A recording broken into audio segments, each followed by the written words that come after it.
جناب اسد اللہ خان غالب کی پہلی غزل۔ نقش فریادی ہے کس کی شوخی تحریر کا، نقش فریادی ہے کس کی شوخی تحریر کا، کاغذی ہے پیرہن ہر پیکرے تصویر کا۔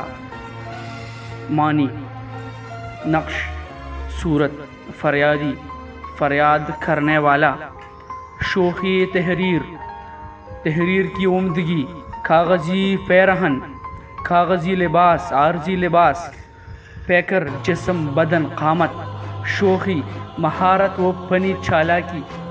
ترجمہ: نقش یا تحریر یا تصویر کس کی شوخی تحریر کی فریادی ہے کہ ہر تصویر نے کاغذی لباس پہن لیا ہے۔ مرزا غالب اس شعر کی وضاحت خود فرماتے ہوئے کہتے ہیں، ایران میں رسم ہے کہ داد خواہ کاغذ کے کپڑے پہن کر حاکم کے سامنے جاتا ہے، جسے مشعل دن کو جلانا یا خون آلود کپڑا بانس پر لٹکا کر لے جانا۔ پس شاعر خیال کرتا ہے کہ نقش کس کی شوخی تحریر کا فریادی ہے کہ جو صورت تصویر ہے اس کا پیرہن کاغذی ہے، یعنی ہستی اگرچہ مثل تصاویر اعتبار محض ہو، معجب رنج و ملال و آزار ہے۔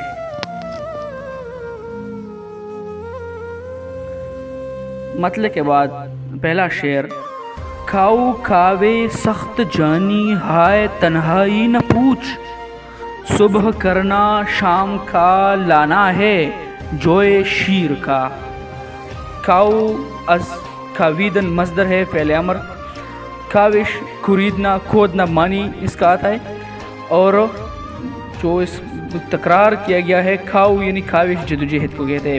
ایران میں ایک قسم کے تیشے کا نام ہے اور اس وجہ سے اس کا لفظ کھاؤ کھاؤ کو یہاں استعمال کیا گیا ہے، اور فرہاد عاشق شیریں کی جو اپنے خط میں تیشہ رکھا کرتا تھا جو شیریں کا بھی اشارہ کیا گیا ہے۔ ترجمہ: اے مخاطب، تو نے شب جدائی کی تکلیفوں کو جن ہے میں بڑی جپاکشی کے ساتھ برداشت کر رہا ہوں، خرید کر نہ پوچھ، کیونکہ جدائی کی شام کا صبح کرنا میرے لیے اتنا ہی مشکل ہے جتنا کہ فرہاد کے لیے جو شیر کا لانا۔ تیسرا شعر عرض ہے: جذبہ بے اختیار شوق دیکھا چاہیے، سینہ شمشیر سے باہر ہے دم شمشیر کا۔ میرے خیال میں اس شعر میں کوئی بھی مشکل لفظ نہیں ہے، جو بھی ہے آسان ہے۔ ترجمہ: میرے شوق شہادت کے جذبہ بے اختیار کو دیکھیے کہ قاتل کی تلوار بھی قتل کے لیے بے اختیار ہو گئی ہے اور اس کا دم باہر آ گیا، دار باہر نکلی ہوئی ہوتی ہے۔ شاعر کہتا ہے کہ شوق شہادت کی بے اختیاری دیکھیے کہ تلوار کی دھار اس کے سینے سے باہر نکل آئی ہے۔ مفہوم یہ ہے کہ شوق قتل کی کشش کا کتنا زبردست اثر ہے کہ دم شمشیر سینہ شمشیر سے باہر ہی نکلا رہتا ہے۔ سینہ شمشیر تلوار کا درمیانی حصہ ہوتا ہے۔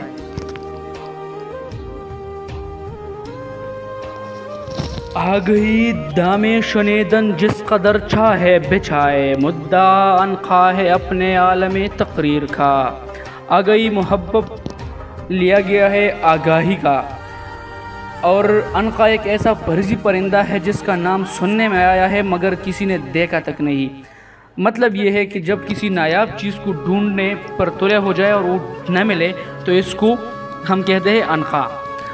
ہم کہ اب دام شنیدن بچھانا مراد ہے اشعار سننا۔ ترجمہ: اے عقل، تجھ سے جس قدر ممکن ہو سکے ہمارے اشعار سن، مگر اس کے معنی اور مفہوم پہ مت جا، ہرگز مت جا، یعنی ہمارے اشعار ازہد بلند پایا ہیں، لہٰذا عقل و دانش ان کے مطالب کو نہیں پا سکتی۔ میری تقریر کو سننے کے لیے کتنے ہی جال پھیلا دو لیکن اس کا مطلب عنقا کی طرح ناپید رہے گا، یعنی سمجھ میں نہیں آئے گا۔ مقطع عرض ہے غزل کی: بس کی ہوں غالب اسیری میں بھی آتش زیر پا، موئے آتش دیدہ ہے حلقہ میری زنجیر کا۔